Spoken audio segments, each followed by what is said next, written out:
Nakaranas ka na ba ng moment na tinawag ka ni Lord, pero ang sagot mo, "Lord, bakit ako?" Ganito si Gideon, nung tinawag siya ng Diyos, sabi ng anghel, "The Lord is with you, mighty warrior." Pero ang sagot niya, "Ako? Paano? Ako ang pinakamahina sa pamilya namin.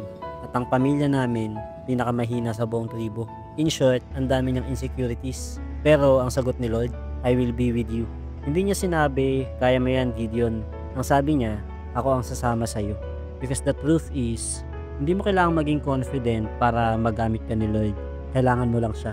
Minsan tayo rin, kagaya ni Gideon, tinatawag ka ni Lord to lead, to serve, to speak, to step out. Pero ang sagot mo, "Lord, baka may iba na lang.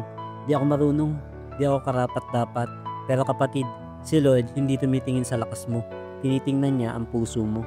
And even in your fear, even in your doubts, even if nanginginig ka pa, pwede ka pa rin gamitin ni Lord. Hindi mo kailangang maging perfect.